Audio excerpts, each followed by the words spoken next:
Malam itu, hujan deras mengguyur kota kecil tempat Ratna tinggal.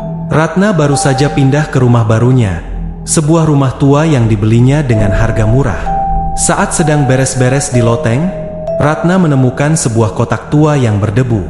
Penasaran, ia membuka kotak itu dan mendapati sebuah boneka tua yang tampak menyeramkan dengan mata yang besar dan rambut yang kusut.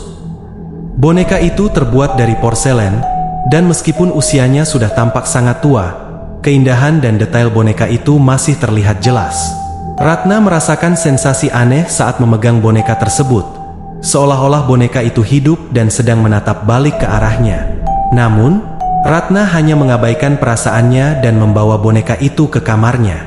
Malam pertama setelah menemukan boneka itu, Ratna tidak bisa tidur nyenyak. Ia sering terbangun karena mendengar suara-suara aneh di dalam rumahnya. Ketika ia terbangun pada pukul 3 pagi, ia melihat boneka itu sudah tidak berada di tempat semula. Ratna mulai merasa takut, tetapi ia mencoba berpikir positif dan menganggap mungkin ia lupa di mana meletakkan boneka itu. Keesokan paginya, Ratna menemukan boneka itu di dapur, duduk di atas meja makan. Ia merasa bingung karena tidak ingat pernah membawa boneka itu ke sana. Ratna memutuskan untuk meletakkan boneka itu kembali di loteng dan menutup kotak itu rapat-rapat. Ia berharap dengan mengembalikannya, perasaan tidak enak itu akan hilang. Namun, malam berikutnya, perasaan tidak nyaman kembali menyelimuti Ratna. Ia mendengar suara tawa kecil yang halus namun jelas dari arah loteng. Ia memberanikan diri untuk naik ke loteng dan memeriksa. Ketika ia membuka kotak tempat boneka itu disimpan, ia mendapati kotak itu kosong. Boneka itu hilang lagi. Ratna mulai merasa panik. Ia mencari boneka itu di seluruh rumah namun tidak menemukannya. Setelah beberapa jam mencari, ia menemukan boneka itu duduk di kursi ruang tamu, dengan posisi yang sama seperti sebelumnya. Kali ini, boneka itu tampak tersenyum lebih lebar, seolah-olah mengejek Ratna. Ratna mulai mencari informasi tentang rumah yang ia tinggali. Ia mengunjungi perpustakaan setempat dan bertanya kepada penduduk sekitar. Dari seorang tetangga tua, ia mengetahui bahwa rumah itu pernah dihuni oleh seorang wanita bernama Nyai Kartini yang sangat mencintai boneka-bonekanya. Nyai Kartini meninggal secara misterius dan konon arwahnya masih menghantui rumah itu. Ratna merasa ngeri mendengar cerita itu.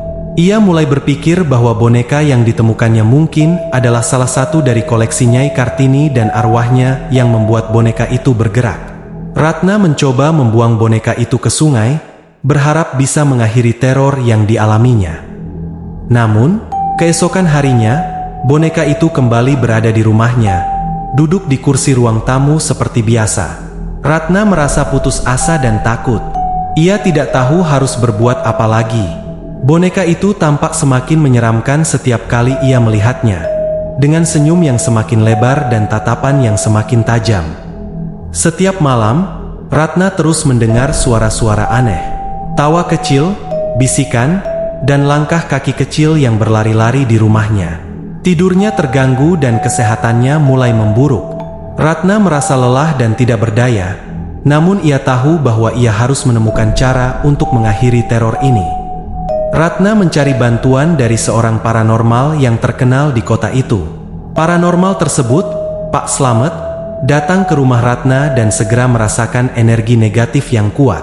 Ia menyarankan agar Ratna mengadakan ritual pembersihan rumah untuk mengusir roh jahat yang mungkin masih berkeliaran.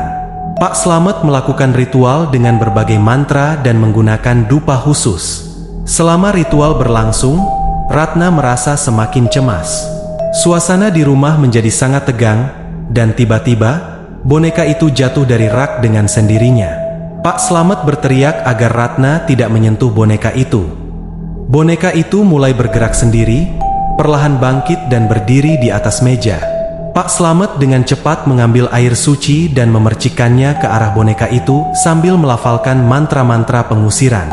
Boneka itu terlihat menggeliat, seolah-olah merasakan sakit, namun kemudian berhenti bergerak.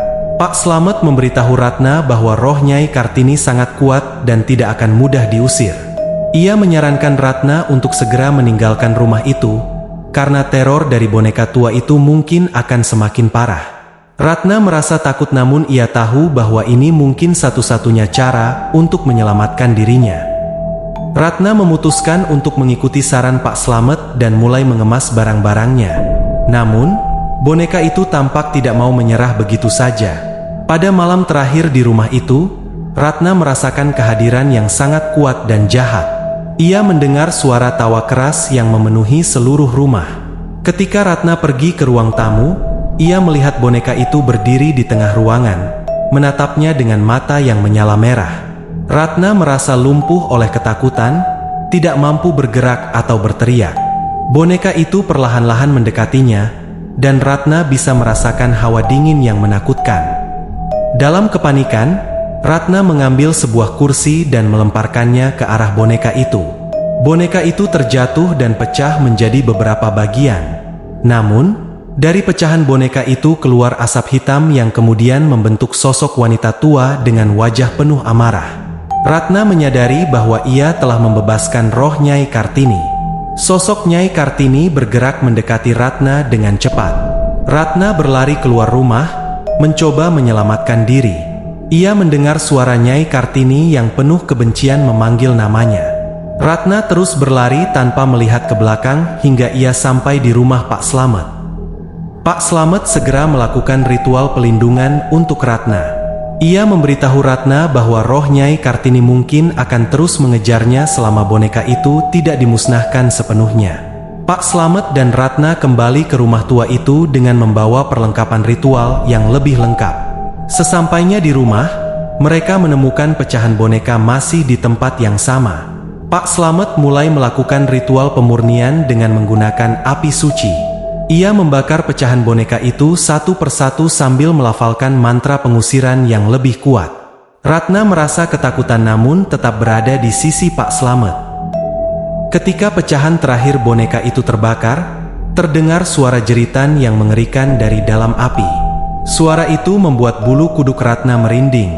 Pak Slamet terus melafalkan mantranya hingga api padam dan suara jeritan berhenti.